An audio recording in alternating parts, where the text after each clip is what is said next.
मणिपुर के संबंध में मैंने पिछले सत्र में विस्तार से बात कही थी, लेकिन आज मैं फिर से एक बार दोहराना चाहता हूं।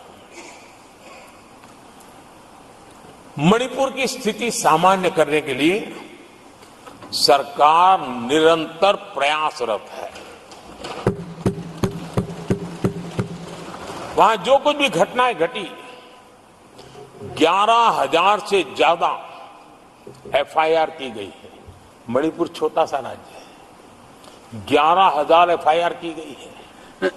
500 से ज्यादा लोग अरेस्ट हुए। आदरणीय सभापति जी, इस बात को भी हमें स्वीकार करना होगा कि मणिपुर में लगातार हिंसा की घटनाएं कम होती जा रही है। इसका मतलब शांति का आशा रखना, शांति पे भरोसा करना संभव हो रहा है।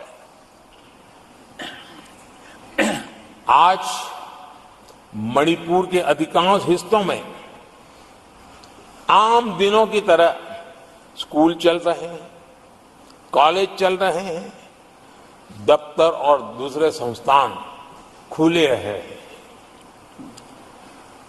आदरणीय सभापति जी, मणिपुर में भी जैसे देश के अन्य भागों में परीक्षाएं हुई, वहां भी परीक्षाएं हुई हैं और बच्चों का अपनी विकास यात्रा जारी रखी है। आदरणीय सभापति, केंद्र और राज्य सरकार सभी से बातचीत करके शांति के लिए, सौहार्द रास्ता खोलने के लिए लगातार प्रयास कर रही है। छोटे छोटे इकाइयों को जोड़ करके इन ताने बाने को गूंथना एक बहुत बड़ा काम है और शांतिपूर्ण तरीके से हो रहा है। बीते समय में पहले की सरकारों में ऐसा नहीं हुआ है। गृह मंत्री स्वयं कई दिनों तक वहां रहे हैं, गृह राज्य मंत्री हफ्तों तक वहां रहे और बार बार वहां जाकर के संबंधित लोगों को जोड़ने का प्रयास करते रहे हैं। आदरणीय सभापति जी, पॉलिटिकल लीडरशिप तो है ही, लेकिन सरकार के सभी वरिष्ठ अधिकारी जिसका जिसका इन काम से संबंध है, वे लगातार वहां फिजिकल जाते हैं, लगातार वहां संपर्क में रहते हैं और समस्या के समाधान के लिए हर प्रकार से प्रयासों को बल दिया जा रहा है।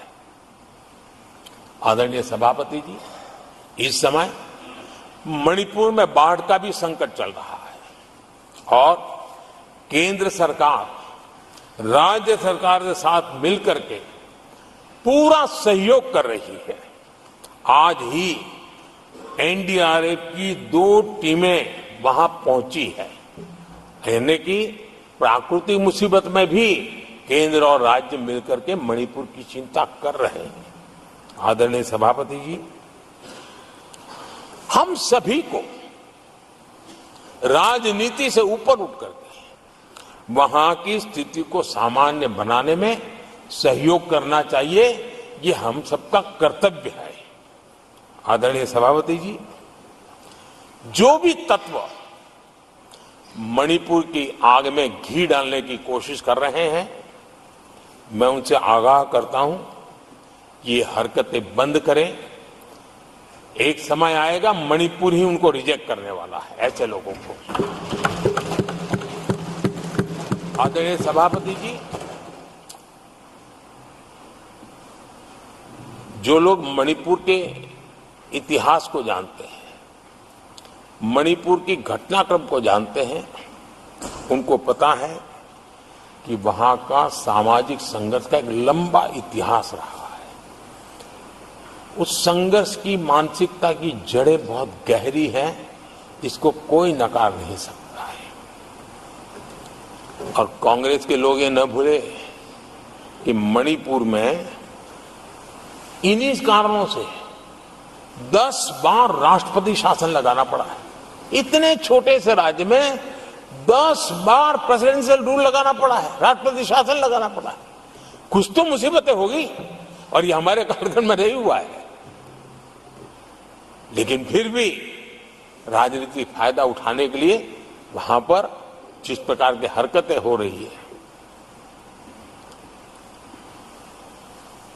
और राष्ट्रपति जी, आदरणीय सभापति जी, मैं इस सदन में देशवासियों को मैं बताना चाहता हूं, 1993 में मणिपुर में ऐसे ही घटनाओं का क्रम चला था और इतना तीव्र चला था, इतना व्यापक चला था, वो 5 साल लगातार चला था। तो ये सारा इतिहास समझ करके हमें बहुत समझदारी के पूर्वक स्थितियों को ठीक करने के लिए प्रयास करना है। जो भी इसमें सहयोग देना चाहते हैं, हर एक का सहयोग भी हम लेना चाहते हैं, लेकिन हम सामान्य स्थिति को बरकरार रखने में, शांति लाने में भरपूर प्रयास कर रहे हैं।